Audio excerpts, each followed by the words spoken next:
This is Andi Purewal for Boxing Social in association with Betfred. I'm joined by former Cruiserweight World Champion Johnny Nelson here in Sheffield. Johnny, I know you're a busy man, I just caught you as running off, so I won't keep you for too long. Straight into it, KELL BROOK defeating DeLUCA. What did you make of his stoppage victory? Well, it was a good win. It was a slow start. His time was off a little bit at the beginning. I was a bit worried, thinking, wow, is that 14 months affected him? But once he got his time was brilliant. It was rat-a-tat-tat, couldn't miss. DeLUCA was strong, he was tough. Kelly's now a target, he's a scalp. Everybody's after him because of the fighters he's fought, because of the things he's achieved. But once Kell found it, and once Kell found his pace, found his second wind, and stepped it up, he showed his world class. And that he needed something like that. He couldn't afford to labour this fight. He couldn't afford to do that for people to really consider him as a potential world contender again. So now he's got to make sure every fight means something. Yes, I would fight Liam Smith next. Or anybody, you've got to make sure every fight means something, because timing is of the essence.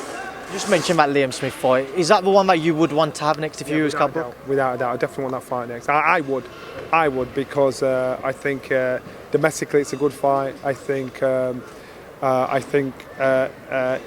UK'd love it, and I think it also gets his boys up there. I think Liam Smith's number 6 in the world rankings. Good scout. And obviously you've got that Amir fight, which you've been talked about for ages, all world titles. Which other route would you consider more? Which one would you like to see KELL take if you couldn't get the Liam Smith fight for whatever reason? Well, I'd forget Amir Khan. It's not even a conversation. KELL, I was happy KELL didn't even mention his name, because you're helping promote a guy that doesn't want to fight. What's the point? You quickly just work for the card. Kid Galahad defeating Claudio Moreira. What did you make of his stoppage victory? Brendan Ingle would have loved it. Switch hitting, excellent. Timing, frustration, patience, excellent. Precision, excellent. Loved every second of it. If you love boxing, the art of boxing, the sweet science, that was it. These fighters didn't know what Galahad was doing, and even the comms didn't know what he was doing. I'd say, yo, I'll tell you what he's doing, and I thought how he handled it was brilliant. So quickly correct myself, Moreira retired on the stall before we start getting everybody commenting in this section. We just quickly move on to that. Josh Warrington now, who's back in the final eliminator position. How do you think Galahad would fare against Josh this time round? I think he beat him the second time round. I think once he got there the first time, it's tight, but I think now he knows what he needs to do. Can Josh Warrington change? I don't know. Can Kid Galahad, does he know what he needs to do to win, to make that victory more conclusive? Yes, I do. And just quickly a word on Terry Harper as well, beating Ever Hallstrom. What was your thoughts on her win? Brilliant. Good on her. 10th professional fight, 23 years old, good girl.